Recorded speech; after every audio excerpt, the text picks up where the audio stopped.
महाराज म्हणतात की आपण आपल्या जीवनामध्ये विठ्ठलाचं नामस्मरण करावं आणि विठ्ठलाची प्राप्ती करण्यासाठी, ईश्वराची प्राप्ती करण्यासाठी आपण वेगवेगळ्या साधनाचा उपयोग करतो.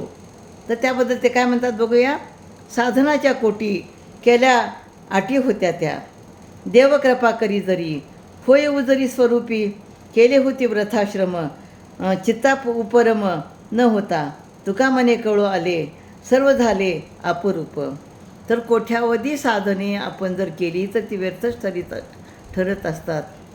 पण जर देवाने कृपा केली तर त्याच्या स्वरूपाचे ज्ञान साधकाला होणे शक्य आहे.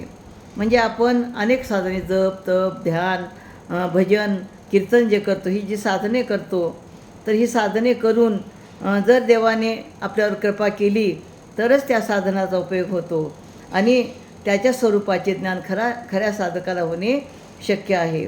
जर चित्तामध्ये, आपल्या मनामध्ये वैराग्यच नसेल तर केलेले सर्व श्रम व्यर्थच होतात. तुकाराम महाराज म्हणतात, जर देवाने कृपा केली तर जगातील सर्वच वस्तू, पदार्थ, प्राणीमात्र हे आपणच आहोत असा अनुभव येईल.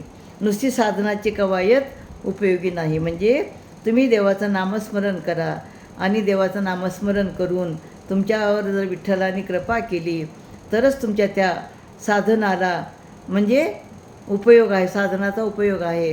आणि नाही तर विठ्ठलाने कृपा जर नाही केली तर त्या साधनाचा काहीच उपयोग नाही.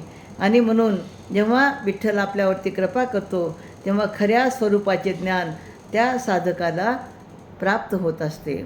रामकृष्ण हरी.